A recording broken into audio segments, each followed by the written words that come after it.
Hello friends, Radhe Radhe. कैसे हैं आप लोग? आई होप कि आप लोग ठीक होंगे, स्वस्थ होंगे, मस्त होंगे, अपने अपने कामों में व्यस्त होंगे। और हम आप लोग के सामने एक झूला पर जो गाया जाता है कजरी गीत गाने जा रहे हैं। अभी सावन का महीना चल रहा है और सावन में झूला बहुत लोग झूलते हैं। गांव में तो पेड़ों पे भी लगाते हैं झूला। तो आप लोग को अच्छा लगे तो लाइक कमेंट और शेयर ज़रूर करिएगा। तो आइए हम सुनाते हैं।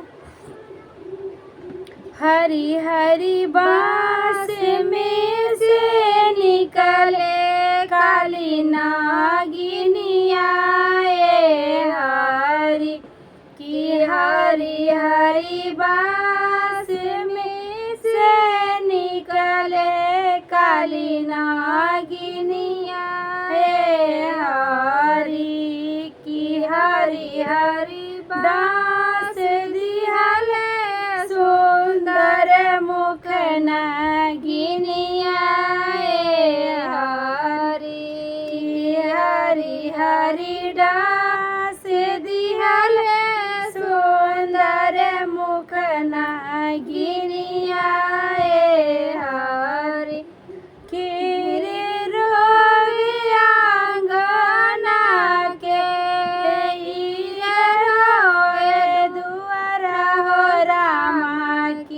हरी हरि कावन पापी रोए कावले जियाए, हरि की हरि हरि कावन पापी रोए कावले जियाए, हरि ससुर